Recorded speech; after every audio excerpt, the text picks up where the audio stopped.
ನಾವು ನಮ್ಮ ಸರ್ಕಾರ ಎಲ್ಲರನ್ನೂ ಒಳಗೊಂಡಿರ್ತಕ್ಕಂಥ ಸರ್ಕಾರ. ನಾವು ಯಾವುದೇ ಭೇದ ಭಾವವನ್ನ ಮಾಡಲಿಕ್ಕೆ ಹೋಗಲ್ಲ. ಅವರು ಯಾವುದೇ ಧರ್ಮಕ್ಕೆ ಸೇರಿರಲಿ, ಯಾವುದೇ ಜಾತಿಗೆ ಸೇರಿರಲಿ, ಯಾವುದೇ ಪಕ್ಷಕ್ಕೆ ಸೇರಿರಲಿ, ನಾವೆಲ್ಲರೂ ಕೂಡ ಅವರನ್ನ ಸೀಮಾತೀತವಾಗಿ ನೋಡ್ತಕ್ಕಂಥ ಪ್ರಯತ್ನವನ್ನ ಮಾಡ್ತೇವೆ ಅಂತಕ್ಕಂಥ ಮಾತುಗಳನ್ನ ಬಯಸ್ತೇವೆ.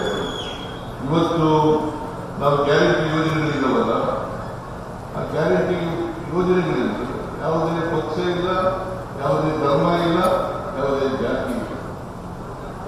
ಎಲ್ಲ ಜಾತಿಯವರು, ಎಲ್ಲ ಧರ್ಮದವರು ಕೂಡ ಎಲ್ಲ ಬಡವರು.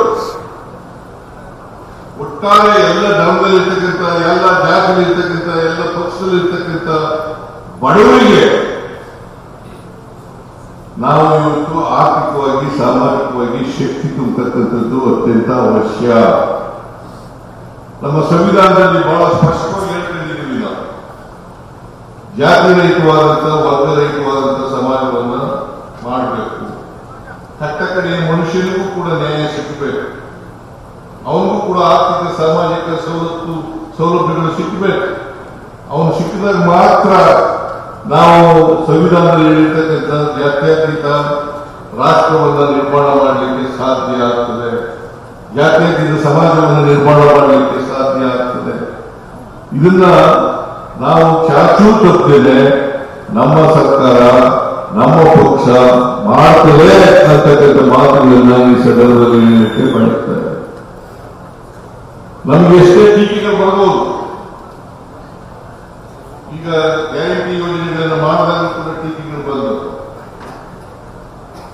ಬಂದು ಆದ್ರೂ ಕೂಡ ನಾವು ನಿಲ್ಲಿಸತಕ್ಕಂಥ ಪ್ರಯತ್ನವನ್ನು ಮಾಡಿದ್ದೇವೆ. ಗ್ಯಾರಂಟಿ ಯೋಜನೆಗಳನ್ನು ಜಾರಿ ಮಾಡಿದ್ರೆ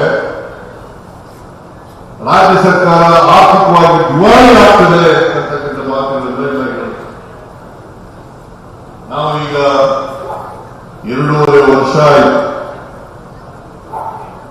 2.5 ವರ್ಷ ನಮ್ಮ ಸರ್ಕಾರ ಬಂದು ಎಲ್ಲ ಗ್ಯಾರಂಟಿ ಯೋಜನೆಗಳನ್ನು ಕೂಡ ಮೊದಲನೇ ವರ್ಷದಲ್ಲೇ 2023